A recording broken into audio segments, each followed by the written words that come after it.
কেকটো আইচিঙে হয় গোটেইখিনি ক্ৰীম কেক যিটো কয় খালি মই টপাৰ্ছখিনি ফণ্ডেণ্ট লগাই দিছিলোঁ ছেমি ফণ্ডেণ্ট কাৰ্টিমৰ কেক আছিলে লগতে 4 ইয়াৰ্ছৰ বাবে 4 আৰু ক্লাউড কেইটামান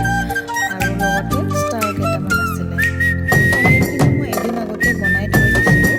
লগে লগে ফণ্ডেণ্টটো বনাই পিনে কেকৰ ওপৰত ডিজাইন কৰি দিব নোৱাৰি এইটো সকলোৱে জনাটো উচিত যিহেতু আজিকালি প্ৰায় ফেঞ্চি দেখা বা ফণ্ডেণ্ট থকা কেক বিচাৰে বাচ্চাবিলাকে সেই হিচাপে 3-4 দিনমান আগতে অৰ্ডাৰটো দিলোঁ ডিজাইনটো এইটো দিছিলে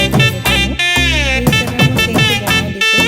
এজ ইট ইজ হৈছে নে আপোনালোকে চাব আৰু কেকটো আছিলে 6 ইঞ্চৰ আছিলে 1 কেজি হাইটটো বঢ়াই দিছিলোঁ এইখিনি আছিলে আজিৰ কেক কেনেকুৱা পালে আপোনালোকে জনাব আৰু অৰ্ডাৰ বা বেকিঙৰ ক্লাছ কৰিব বিচাৰিলে অকণমান আগতীয়াকৈ কণ্টেক্ট কৰিব